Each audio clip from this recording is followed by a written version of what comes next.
Tom, you've got an impressive resume. Before Bruno, you were 9 years at CNH Global, formerly Case Corporation, and you were at General Electric's aerospace and aircraft engine divisions.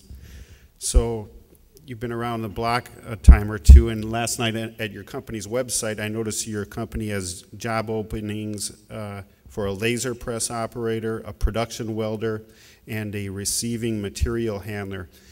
How is your company going to fill those openings? Where are they going to find the people? Could you walk us through the process and give us an idea of the challenges that your company's facing in finding the best and brightest people at these kinds of positions? Sure. And a little interesting background to how that process has evolved for us at Bruno. We started this, it was called World Class Enterprise Initiative, about a half a dozen years ago.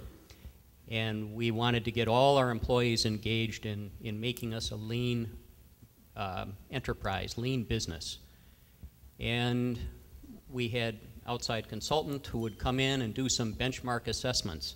And after we were a couple years into this process, the consultant said, well, you've made really great progress as a lean enterprise, but in interviewing people in your business, we're a little surprised because a lot of them don't know what it is when you talk about world-class enterprise or lean. And I thought, well, that's interesting. We have all employee meetings quarterly. I'm reasonably articulate at times. And so it was a bit of a shock, and this is just a little over 4 years ago that we learned this. And at that time we said, okay, what can we do to bring the awareness level, the training, up in our organization?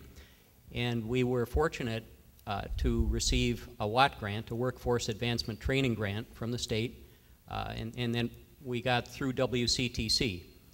And it really launched us into this ongoing continuing education process for all of our employees, whether they're supervisors, they're working on the shop floor, and it evolved from just an understanding of what lean businesses are about and why it's important.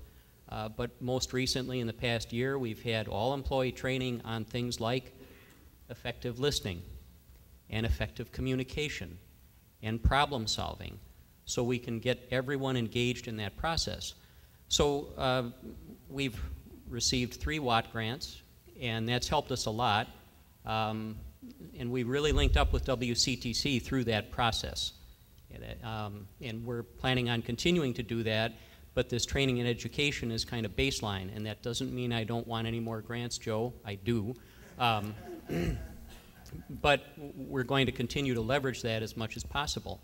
And so along that way, we established a very good relationship with WCTC. So for positions like this that we have open today, one of our early conduits is actually, we have a good relationship with the instructors who teach CNC machining at WCTC and who teach welding and fabrication. And they typically will present us with some of their best students. And we bring them in early, even before they finish their classwork, and have them start working as interns, more or less. And then when they graduate, they become full-time employees. That's worked very well for us. But as the economy starts to improve a little bit, you know, some of those resources are a little harder to tap, and we listen to, you know, Bucyrus complains all the time they can't find qualified welders in the city of Milwaukee, which is incredible.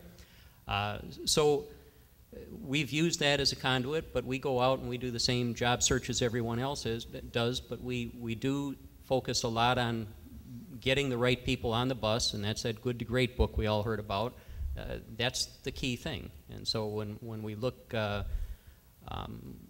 we think we can bring people in who are trainable or teachable, get the teachable fit, but we need to get the right people on board to begin with. So that's a little bit about how our process works.